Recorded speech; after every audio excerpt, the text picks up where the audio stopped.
I think that Omar, I read an article that you published about from a psychological point of view. Maybe you can answer why you think there was something so attractive. Yes, sure. On the question of what it was about the Volk, it's not specific to Germany either. If you think even in any nation where you have the social organism becomes sacralized or becomes moralized as an entity with its own rights and interests above the individual. I think the great contribution of the Western tradition, the Judeo-Christian tradition, is the dignity of the individual, which does get undermined in various ways, both in the Weimar Republic, but also in our own age, for example, with utilitarian ethics, where you're obligated to kill one to save five, and so on. In that context, it was more about the community is always prior to the individual, coming out of various philosophical theories. So I think that might go to your question. Very nice. Omar, while you're speaking, while you have the mic, again, I think most people are under the assumption that these physicians, they were crazy. How could they do something like this? How could anybody who's dedicated to healing do the things that these people did? And I think that it's, again, yes, obviously some of it has to do with kind of the paradigm at the time where the Volk was the patient as opposed to the individual. So the idea of the greater good. But also, I think there are specific characteristics or vulnerabilities in the culture of medicine and the psychology of doctoring that makes physicians vulnerable to these kinds of ethical violations. And I know that you've done a lot of work in this area. So I was wondering if you could speak a little bit to the question of what specifically it is within kind of this culture of medicine that could possibly allow something like this to happen.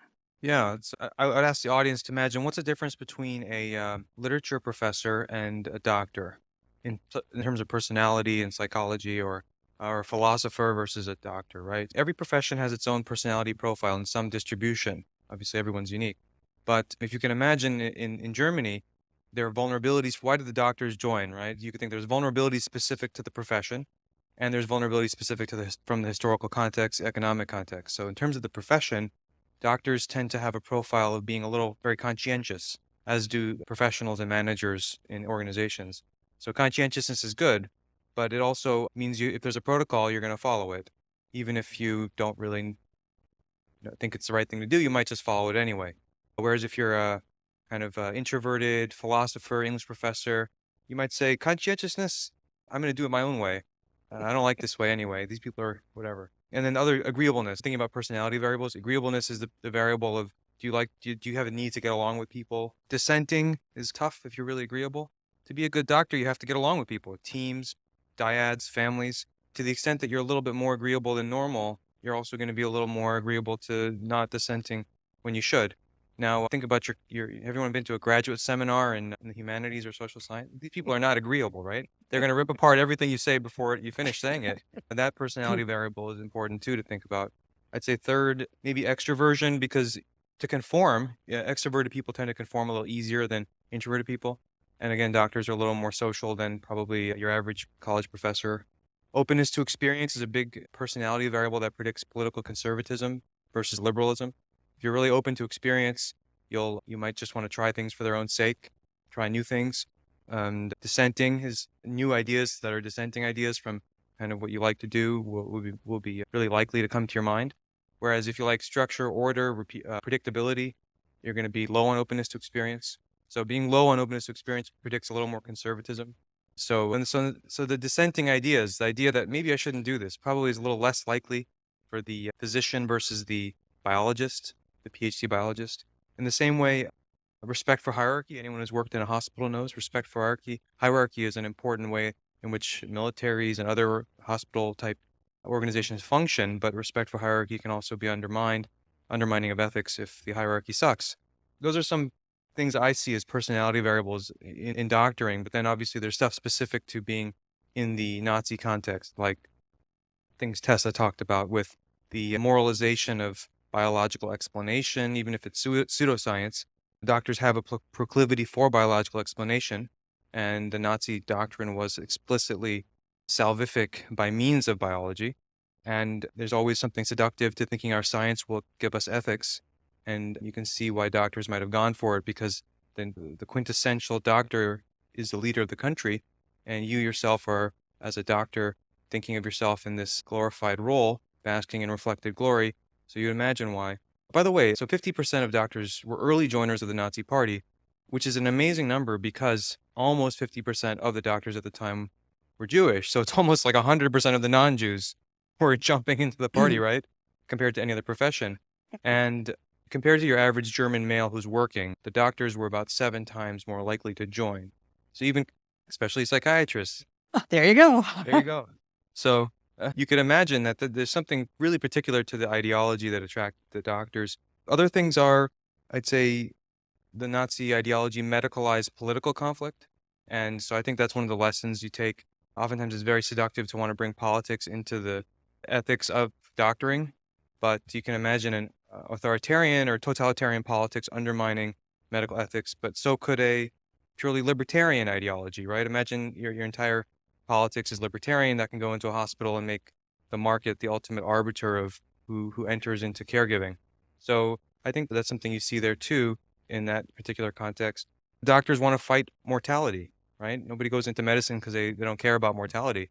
And Hitler was offering a sort of symbolic mortality, a regime that will last 1,000 years. If you're going to work every day, not thinking of your job as fighting against sickness and mortality, maybe it's not something that will easily come to mind. So maybe that was also a vulnerability. And we know that the profession was especially vulnerable, medical profession at the time, because of economic insecurity and competition for patients and things. So I think those are the historical economic reasons that I think combined with the psychological variables. Go ahead, Ira. You want I would love to hear your thoughts and also the thoughts of the panelists on this. I always find it so interesting how we say, oh, doctors joined the Nazi Party. I can't believe it. They took a Hippocratic oath. How could they go and break that oath and join the Nazi Party? And in one respect, I understand the Hippocratic oath is a performative statement where you think that it obligates you and therefore you're breaking some sort of contractual obligation with yourself. But when you think about the efficacy of a verbal declaration versus a situationist frame or even habit formation and keeping resilience in your ethical positions that you would hold despite what would necessarily the environment that you're in, it seems like the oath is like a throwaway almost, where great, they made the oath, but how much of the oath would be actually productive or efficacious given the temperaments that you're mentioning, the habits that physicians had in their professional experiences, and also just the situation that they were in socially and politically. Absolutely. And I think that's an amazing point. So if you think of a declaration as something that's factual, deliberative, it's propositional. You read about it and you think about it and then you go on with your life. Whereas maybe it doesn't filter into your habits and the way you form your character.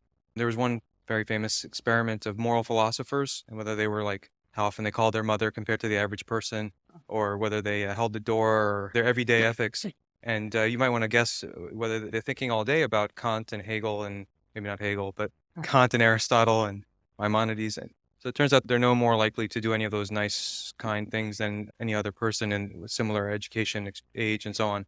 Ethical deliberation seems to not go very deep unless it's combined with self-cultivation, practice, ritual, and other things. That's a great point. on the publication of the Nuremberg Code? Where are we? Where do we need to go? What can we say? What can we do to make sure that we honor, we reflect upon the past, and moving forward, we protect the future? And I'm going to go down the line to make it easy. So Omar, go right ahead, please. Sure. I guess some of these lessons that we mentioned, one I take from it is the conflation of our science and our ethics, where we think we can determine our ethics from looking at our science, which is really hard to do and very easy to do in a kind of ideological context, whether totalitarian or otherwise. The other is the politicization of the guild or the profession's ethics. I think they have some inherent integrity to them, whether it's non-maleficence, do no harm, beneficence, social justice. They're intrinsic to the profession. They've been developed over time. But when you have outside political ideologies infect that, you do have a lot of sort of corruption. That in the Soviet Union as well, that in various different countries. And then I guess the other lesson we mentioned about needing third parties to oversee hospitals and doctors, I would include lawyers because of their contribution to human rights legislation and understanding of how courts and governments work, as well as laypersons and physicians and representatives. But for the reasons mentioned about anytime you have a group of people with similar interests, you're going to have group polarization and groupthink. So you need check balances on that, just like how our government is organized by the founders. Fourth, I think the dignity of the individual sticks out. A lot of these things could have been objected to if there was a strong emphasis on the inviolability or deontological rules against killing and harming. So those things come out of the tradition of the West and Athens and Jerusalem. And that is a great lesson that I take from this, because without that, you really do slide into the social organism being prior to the individual, and utilitarian forms of ethics where killing might be obligated to help others other than the individual. And that also in other societies outside of Germany. The way China does bioethics, honor killings, why families rationalize chaining their psychotic relative to a bed or putting them in a cage, all by the same rationales that you see expressed in the German society, but without any emphasis on the dignity of the individual. And then I'd say, since I think in the last 70 years also, you see a corrective against paternalism, but you see a corrective against extreme forms of individualist autonomy, expressive individualism going into medicine as well. You imagine, what would a purely autonomy as a primary value hospital look like? A libertarian hospital. It would be, you run to the emergency room and you say, I want to kill myself, and the doctor says, let's express your unique needs and autonomy. Here's some cyanide. Or I've rationally decided, little Woody Allen in Annie Hall, the universe is expanding. It's not worth it. The doctor would say, let's just get that autonomy on the table for you. And health is a normative concept. It's an intrinsically normative concept. It's not the same as autonomy. So what it means to be healthy and to flourish is something separate from expressing your desires and your wishes. So the doctor's obligation and a hospital's obligation is to maximize the individual in community and their flourishing. So that's something richer than just autonomy. Because sometimes we have overcorrected from the Nuremberg Code and the Nazi era towards anything goes. So I take those as the lessons. Thank you. Really, there's not much to add after Omar.